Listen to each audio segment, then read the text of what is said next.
everyone, welcome back to my channel. This is Shrishti and I hope you all are doing absolutely fit and fine. So आज का vlog होने वाला है, it's all about my pilot's journey. तो कैसे इस चीज़ की शुरुआत हुई, क्या मैंने किया, क्या हुआ, I am going to discuss and share all the things with you guys. मैं जब अपने अभी डॉक्यूमेंट्स लगा रही थी तो ये मुझे अपना बहुत ही इम्पॉर्टेंट चीज़ मिली and this is my licence with me. जैसे ही निकाला it was a very overwhelming feeling. I feel very nostalgic at that moment. So thought कि ये चीज़ आप लोगों के साथ भी मैं शेयर करूँ, कैसे था, क्या था. It was like dream come true totally. So it was one of the highlights of my career at very young age as a girl. बहुत ही अच्छी फीलिंग आती थी. मतलब बचपन से आई थिंक सबका ड्रीम होता है. किसी से पूछोगे बच्चे से कि क्या बनना है, कोई बोलेगा पायलट, कोई बोलता डॉक्टर, कोई. मैंने ऐसा कभी सोचा नहीं था ना बोला था, बट एक होता है ना कि यूनिफॉर्म लव मतलब मुझे था. It was very alluring. जब मैं किसी भी पायलट को देखती थी तो मुझे ऐसा लगता था यार कुछ तो है. ऐसा सोचा नहीं कि बनना है, बट हमेशा से था. सो ये जो वीडियो आप लोग अभी देख रहे हैं मेरे फ्लाइंग का, ये फर्स्ट फ्लाइंग का वीडियो है. Fully overwhelming. सो ये वीडियो जो आपको दिख रहा है वो इतना ब्लर है अभी. पता है क्यों? क्योंकि उस टाइम पे जब मेरी फ्लाइंग हुई थी, जो फर्स्ट फ्लाइंग थी, उस टाइम पे फ़ोन उतने अच्छे नहीं होते थे, उनका कैमराज इतने अच्छे नहीं होते थे. ये मेरे डैड ने शूट किया है. कौन सा कैमरा था, कौन सा फ़ोन था, I don't know. Zoom in करके इसको शूट किया था क्योंकि मैं दूर भी थी. एंड उस टाइम पे क्या था कि हम लोगों के फर्स्ट फ्लाइंग में पेरेंट्स को अलाउ किया था देखने के लिए, जस्ट उसी बैच में. सो it was so great. It was amazing feeling कि पेरेंट्स खड़े हैं और आप फ्लाइंग कर रहे हो. बस तो ये वीडियो मेरे लिए एज अ मेमोरी है. So it was all started when I entered into my college, that is Banasthali Vidyapith university.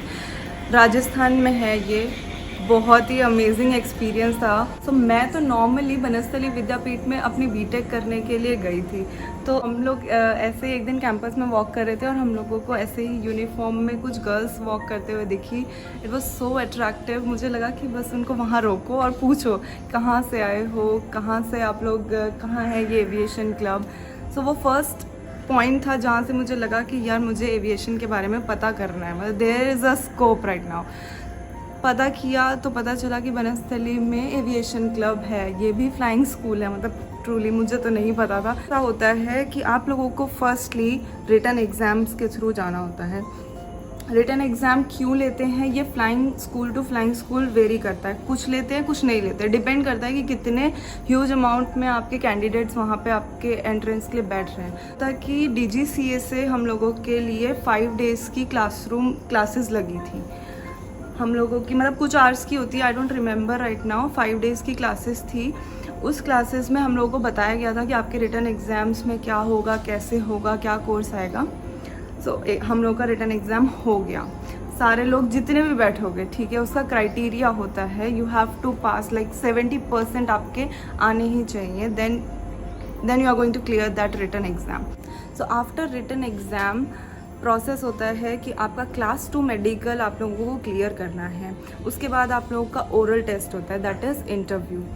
तो ये DGCA से ही आपके जो लोग आते हैं वही सारे लोग ये सारी चीज़ें कंडक्ट करते हैं. So now I am going to share you कि इंडिया में पायलट लाइसेंस लेने का क्या क्राइटेरिया होता है. That is how to get SPL student pilot licence in India. So एक ब्रीफ ओवरऑल प्रोसेस जो हर फ्लाइंग स्कूल कॉमनली फॉलो करेगा ही. वेदर आप किसी भी फ्लाइंग स्कूल में चले जाओ, ये कॉमन प्रोसेस होता है. So I start with the eligibility. Eligibility criterias are you must be 16 years old. Minimum education qualification is completed your 10th board examination from any affiliated board. और आप लोगों के पास मोस्ट इम्पॉर्टेंटली आपको जो clear करना है that is class 2 medical test. अब class 2 medical test होता क्या है, उसके अंदर 8 टेस्ट आते हैं हम लोगों के. रिविजन टेस्ट हुआ, दैट इज 6x6, स्पेक्स और नॉन स्पेक्स. ओके. BMI, आप लोगों का हाइट और वेट का रेशियो प्रॉपर होना चाहिए. वो चार्ट आप एक बार नेट पे देख लें. BP, ECG, chest x ray, blood routine test. उसमें सबसे ज़्यादा इंपॉर्टेंट होता है आप लोगों का हीमोग्लोबिन. मिनिमम 11.5 आपका होना ही चाहिए. तो अगर थोड़ा भी कम है you have to increase it. Urine test and last में ENT। कलर ब्लाइंडनेस नहीं चलेगी and yes of course mentally fit होने चाहिए हो आप लोग, mental fitness is required.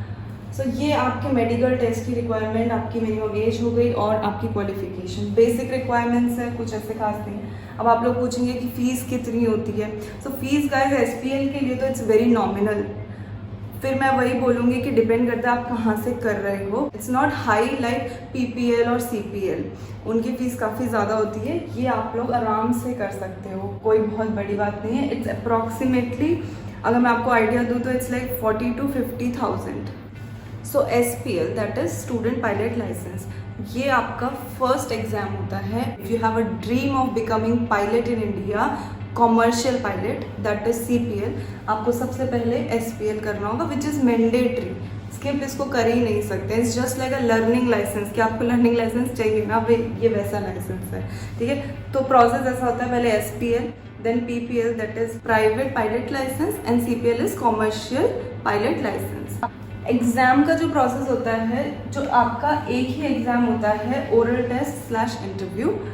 Interview examination में आपको 70% मार्क्स आपको लेकर ही आने हैं। ये आपके DGCA से ही कंडक्ट होता है, कोई भी फ्लाइंग स्कूल हो, DGCA वाले आएंगे, आपका टेस्ट लेंगे एंड आपको मार्क्स उसके अकॉर्डिंग देंगे। Now I have covered some important part that are topics, जो थोड़ा कन्फ्यूजन होता है कि क्या पढ़ें क्या नहीं पढ़ना है। सो air navigation, atmosphere, aircraft and engines, air regulation and aviation metrology, ये कुछ टॉपिक्स हैं। यही टॉपिक्स आप लोगों को जनरली SPL में पूछे जाते हैं। And I will also show you कि मैंने कौन सी बुक से पढ़ा था, तो आप लोगों को थोड़ी हेल्प मिलेगी। एक पतली सी बुक आती है जो आपको आपके इंटरव्यू में फुली हेल्प करेगी, कोई उसके अलावा पढ़ने की नीड नहीं है। So after you have cleared your interview, आपका लाइसेंस ऐसे इशू होगा और उसके बाद आप लोग अपनी फ्लाइंग कर पाएंगे, which is like 8 to 10 hours, कुछ फिक्स नहीं होता है, डिपेंड करता है। So this is my student pilot licence, जो मैं आप लोगों को एक बार दिखा देती हूँ ग्लिम्स। ये मेरा यहाँ पे ऐसे फ़ोटो लगा है, यहाँ आपका एड्रेस एंड एवरीथिंग, जो भी आपकी डिटेल्स है वो पूरी मेंशन है फर्स्ट पेज पे। एंड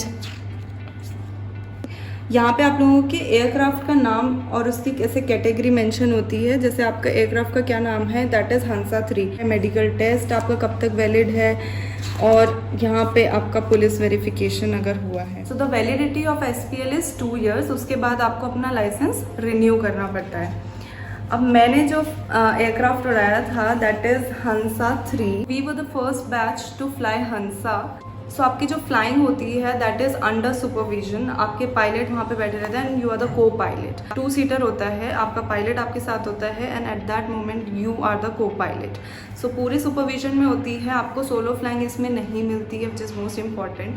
कुछ लोगों को कन्फ्यूजन होता है कि क्या हम सोलो उड़ाएंगे, नो, SPL में सोलो नहीं होती है, वो आगे की फ्लाइंग का प्रोसेस। बहुत ही नर्वस थे हम लोग, मिक्स फीलिंग थी। बहुत सारे लोग थे जिनका मतलब हुआ ही नहीं था, तो वो था कि हम लोग का क्लियर होगा कि नहीं होगा। इंटरव्यू दिया, बहुत ही बढ़िया इंटरव्यू गया था, बहुत ही सही। और उसके बाद आपको इंटरव्यू में 70% मिनिमम लाने होते हैं। लाइक 10 क्वेश्चंस आपसे पूछे गए, आपको 7 का करेक्ट आंसर आपको देना ही है। सो हो गया। उसके बाद लिस्ट निकली, फाइनल लिस्ट में मेरा नाम था। बहुत ही अच्छी फीलिंग थी वो। इंटरव्यू हो गया, आपका क्लियर हो गया। उसके बीच में एक प्रोसेस और हम लोगों का हुआ था, दैट इज़ पुलिस वेरिफिकेशन। अब ये चीज़ किसी ना किसी मतलब फ्लाइंग स्कूल में ये सब वेरी करता है कि आपका होगा या नहीं होगा। उसके बाद फाइनली मिल गया आपको पायलट का licence and you are eligible to fly. हम लोग की फर्स्ट फ्लाइंग हुई। फर्स्ट डे आपके पेरेंट्स आके आपकी फ्लाइंग देख सकते हैं, तो मैंने फटाफट अपने मॉम डैड को कॉल किया, तो वो लोग आए, देखा। फ्लाइंग का एक्सपीरियंस बहुत ही ज़्यादा एडवेंचरस था।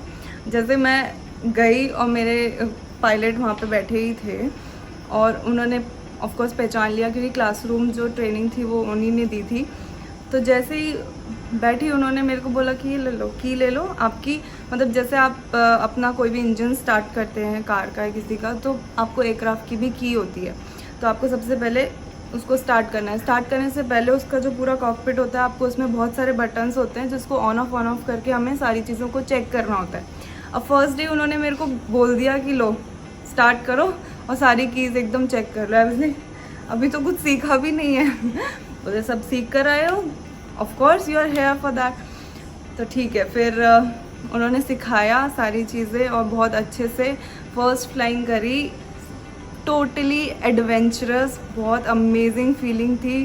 फ्लाइंग हाई, पूरा आपको ऊपर से अपना जो हम लोग के अरावली हिल्स हैं पूरी नीचे दिखती हैं वहाँ पे, और पूरा कॉलेज दिख रहा था, पूरा कैंपस और एवरीथिंग। हाँ, मतलब रेडियस होता है इसका फ्लाइंग का, ऐसे नहीं कि आप निकल गए कहीं पे भी निकल गए। प्रॉपर टाइमिंग्स होते हैं, प्रॉपर रेडियस होता है, आपको कहाँ से कहाँ तक ले जाना है। तो ये पूरा का पूरा रडार जो होता है वो नीचे से कंट्रोल रूम से कंट्रोल होता है। आप इधर उधर बिल्कुल नहीं जा सकते, कुछ भी फ्लाइंग एक्सटेंड नहीं कर सकते। सो फ्लाइंग आपकी बिल्कुल ऑन टाइम होनी चाहिए, मतलब जब आप फ्लाई कर रहे हो, जब आप लैंड कर रहे हो। एक बहुत इंपॉर्टेंट चीज़ होती है फ्लाइंग में जो सब सारे पायलट्स को भरनी होती है, दैट इज़ लॉग बुक। एक पतली सी लॉग बुक आती है, येलो कलर की थी हमारी। तो फ्लाइंग से स्टार्ट होने से पहले एंड आफ्टर फ्लाइंग जब आप लोग लैंड कर जाते हो, आपको उसमें सारी डिटेल्स भरनी होती हैं, कौन सा आपका एयरक्राफ्ट है, टाइमिंग्स आपको भरने होते हैं। So guys, thanks for watching this vlog. I really enjoyed कि मैंने आप लोगों के साथ अपनी पूरी जर्नी शेयर करी। I hope you also enjoyed it and you like the video. और जिन लोगों को भी SPL से रिलेटेड कुछ इन्फॉर्मेशन चाहिए थी या कुछ भी डाउट्स थे, वो आई होप उनके क्लियर हुए हो। नहीं हुए तो प्लीज़ डू कमेंट बिलो। आपका कोई भी क्वेश्चन है, I will definitely answer them out. Thanks for watching again. See you in the next vlog. Till then, you take care. Bye bye.